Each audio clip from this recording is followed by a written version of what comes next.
been working with product brands on their digital strategy, marketing, and profitability for like a decade.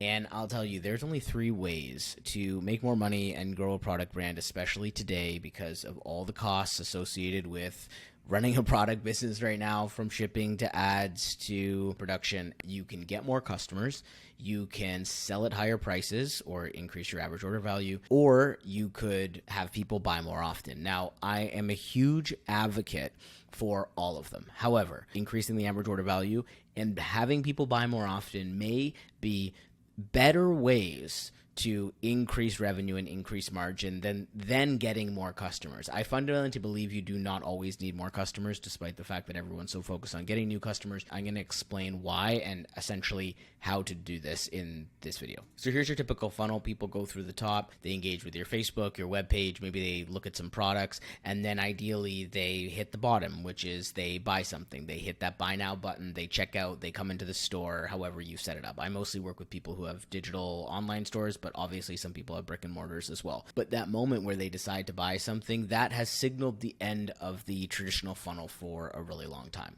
But this is how I think the funnel should work and the way people should be focusing on it. So that is, you got more customers coming in the top. Then we have the bottom of the funnel where people check out. That's where you focus on average order value. How much are people spending? How many items are they buying? And what is the cost of those items? But usually in most industries, there's only so much you can increase those things without feeling like you're completely outpricing your market. Obviously, avatar dependent of who your customer is.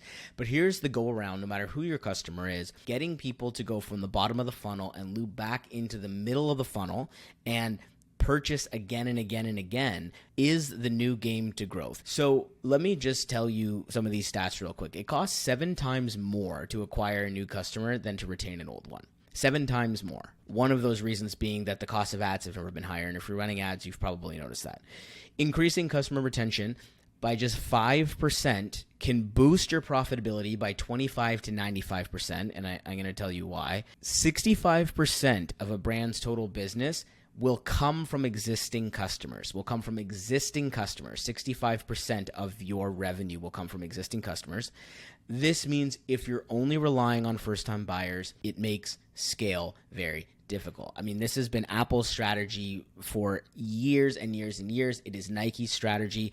You might argue that both of these companies, they only advertise to repeat buyers. There's not a single person on the planet, unless you're like a baby, who's never bought anything from them. Now, I'm not saying be Nike or Apple, because obviously there's many niches and not everyone is even trying to go to those places, but you can have like a multi-million-dollar product business without being anything like those companies if you decide that you're going to put more attention into the middle of your funnel, the people who already know about you and the people who have already bought from you. So this is how this works. You've got your front-end marketing and you've got your back-end marketing. As I said, the front end is where most people have focused for a really long time. The back end is where you need to be putting your attention. So most people's front end, you've got Instagram or say another social platform where you're posting, and that's how people find out about you in some way, or maybe you've got a good SEO strategy and people are literally typing stuff into the search bar and you are coming up. That is your top of funnel, and that is how people are figuring out about you.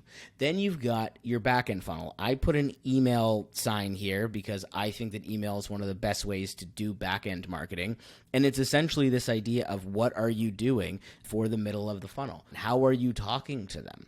And what have you set up from an automations perspective that make sure that those people come back? Because again, they're going to be your highest margin. They're going to be the things that literally put more money in your pocket. From an average order value perspective, this is exactly what I did. I mean, I'm not running a product business myself right now. I am in the consulting space, which is why I'm making this video, because this is the type of stuff I consult on. But at one point, I went from having 15 to 20 clients doing $90,000 a year to 5 clients, and I was doing like $500,000 a year. And the main reason for that is because I just changed the average order value of what I was doing. And I also started to work with people that bought stuff from me more often. Some of the larger companies that I've worked with, the Estee Lauders and the Macs and those companies, they are able to pay for higher things more often, and that is what allowed me to do that. And this is the exact same thing that happens in a product business, and it's how you need to think of your brand strategy right now, or you're going to just keep selling and selling and selling and trying to get new customers and be like, why aren't we making any money? And it's because of this concept right here. Let's say you have 100 people and they spend $20 once. That's $2,000 in revenue. At a 58% gross margin, let's say most of the time people aren't even at a 58% margin, but using this for an example, that would be $1,160 in gross margin, not net margin. Net margin is how much then you have to pay for other stuff, the shipping, softwares, other company expenses, team, ad spend, anything like that, which is why if you're not pricing with margins in mind, which is something I work with people on, it's going to be really challenging to continue to grow. But let's just take the gross margin there, which is just cost of goods, what you pay for the product minus what you sell it for. $1,160. Now take 50 people, that's half the amount of people as 100. Let's say those 50 people spent $20, but they spent it 10 times in a year. That's $10,000 in revenue. At the same margin, that's 5,800% gross. Less people more often means more revenue than more people once.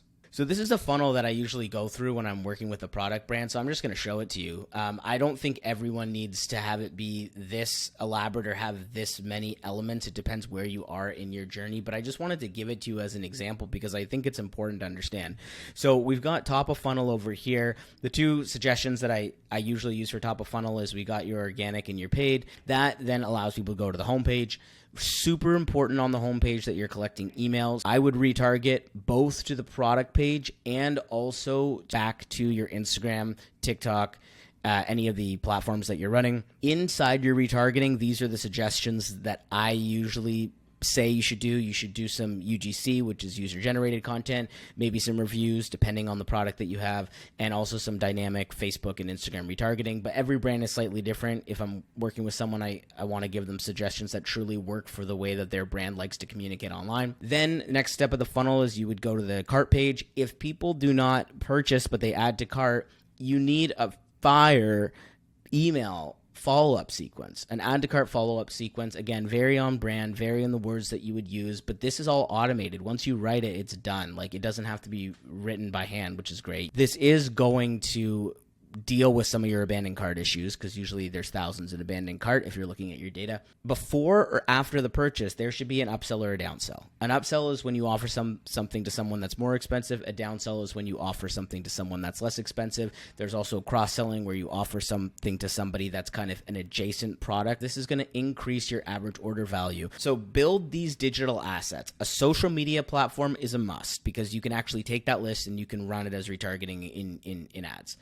An email list is a must because that is your highest intent person. And then an influencer and a and a UGC list. And that is then how you're able to run ads and get stuff like this. A cost per purchase of $142, $8,000 spent on ads, $122,000 in purchases. This is a retargeting campaign. $6,000 spent on ads, $46,000 in purchases. Now, when we were working on this account, they have a ton of data and they've been running ads for a long time and they've got a lot of lists, but these lists, every brand can have lists like this. Every brand can build lists like this. If you do all that stuff, it is really going to help. I'm going to move myself to the middle. But before I wrap this, if you want to know the largest lever to any of this, because you can do this stuff, but if you don't have this part right, it is going to be harder. So I want to ask you a question. Between these two shirts, which shirt do you think is more expensive? Which shirt would you buy if you had to pick between one of these two, and why? Now, what if I told you that this plain white t-shirt was Prada? This phenomenon is what we call brand. It is the story and the meaning around how people perceive your products, how people perceive what you're selling, and why they would buy it. And you then put the fuel of all the stuff I just talked about on top, you will make more sales than you could ever imagine. So feel free to take everything I just said, implement it for yourself. I'd love to know what's working for you. If you want my help to talk about any of this stuff, or you want me to look at your ads or talk about your funnel, I'm 100% here for it. Just reply to this message wherever I sent this video to you, or if you're watching it on YouTube, you can just leave me a comment. And cheers to your growth.